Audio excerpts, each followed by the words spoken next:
Hi, this is JD Movie Review. Today I'll be reviewing the movie Star Trek Into Darkness.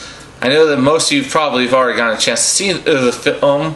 I'm getting this out kind of late. I had a busy week last week, but I'm getting into it now. And just for those of you who've watched this video and haven't seen it, I'll go ahead and give a brief synopsis. So this film is just continuing the story of the adventures of the crew of the Starship Enterprise. Now just years later and stuff like that, where they've already gone through some adventures and have some time to grow as friends like that, and really kind of bond together as a crew. And the main conflict that happens in this story is involving a villain who I know they tried to keep secret, which was a little stupid, but it's Khan. It's spoiler, but who cares? It was a stupid thing to keep secret from you guys anyway. And Khan makes an attack on the Starfleet that ends up killing a bunch of other captains, and basically the one who's the leader of Starfleet. Sorry if I don't remember his name. It's the same actor, you've seen him in trailers. The guy from RoboCop. It's the easiest way to describe him. But he basically sends Kirk and his crew of Starship Enterprise basically on a mission of revenge to track down Khan and bring him to justice. And what's interesting about this mission of revenge, it actually will take them to the Klingons' homeworld. This is really cool because they introduce the Klingons in this movie, and possibly setting up for when they get into a third film, maybe they being the big villains of the story, which I think would just be awesome. Next to Khan, Klingons are probably the second best villains throughout Star Trek history. So I think it's just awesome. But anyway, that's basically the story that's happening in there. My personal thoughts is definitely was a great film. I absolutely loved it. J.J. Abrams, what he's done with the Star Trek is just great, because he's reinvented it for the younger audience. And he's also kept in those little winks to the audience, for those of us who are fans of the original series, things that we would remember from the show. And I think it's just great what he's done to reinvent it, to get a younger crowd interested in Star Trek. He's also given a more upbeat, modern tone to it, with more action and stuff like that. The only thing that I can say that I didn't like, and I don't really want to say anything I don't like about the film because I liked it so much, is I didn't see why there had to be this big ripoff of Khan in there. Because, I kind of assumed, or Wrath of Khan, by the way, no, that's not Khan, but, I thought JJ was trying to go this whole different route where he doesn't really want to follow the themes of the original movies that much. That's why he had the whole time paradox thing, so he basically completely rewrite it.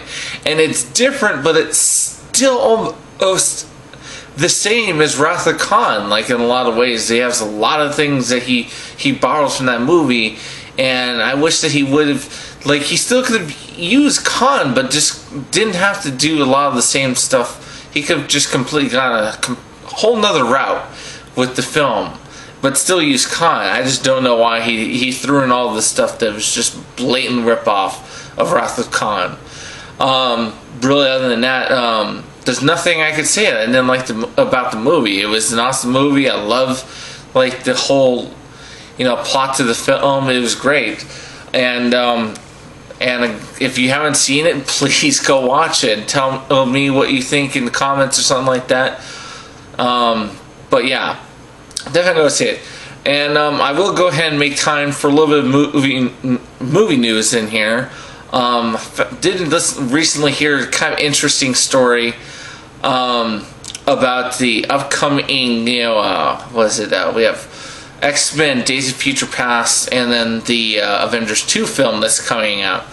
The reason why I'm bringing it up in a sense interesting is because they both announced they're using some of the same characters in it, but because Avengers 2 or Avengers universe can't have mutants, they have to change certain facts about the character. And the characters I'm talking about, by the way, is Scarlet Witch and Quicksilver. But in Days of Future Past, as far as I know, it hasn't at least been announced yet. They're only using Quicksilver. But what makes it kind of stupid that they're both using the same characters is that in the Avengers film, they can't refer to Quicksilver or Scarlet Witch as being mutants, because mutants is just privately owned. The whole concept that is all Fox. They can't, switch over that concept to Avengers and use that same thing, because they're basically it's copyright infringement. And then they also, another big thing about these characters, if you know the characters, they're Magneto's children, which also cannot be mentioned in the Avengers film. But of course, being that Quicksilver is being also used in X-Men's Days of Future Past, all that stuff that you can't use in Avengers can be used in this, and they're also going to be different actors. And it just seems really stupid move on Marvel's part, or even Joss Whedon's part, to do this. Like I keep on hearing, he has loads of characters that they have the rights to, that they haven't used in movies yet, that they could easily just put in instead. And I just don't understand why he did this, especially since, Days of Future Past is already well into production. So they already had it settled that they're using this character. It's not like they just threw him in there. This doesn't mean that, of course, Avengers, already had known this.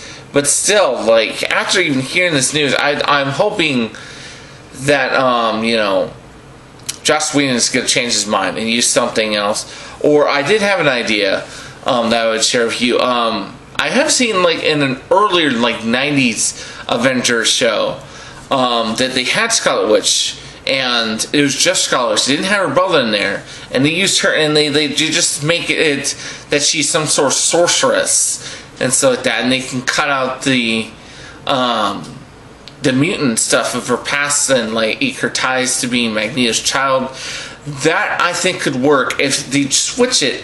So instead, if it's Scarlet Witch and Quicksilver are this brother-sister duo added to the cast, instead of just making it's Scarlet Witch and she's just like a sorceress of some sort, and then they could still use Quicksilver and Days of Future Past, and then they do get to use all that stuff about him being a mutant and Magneto's son thrown in there.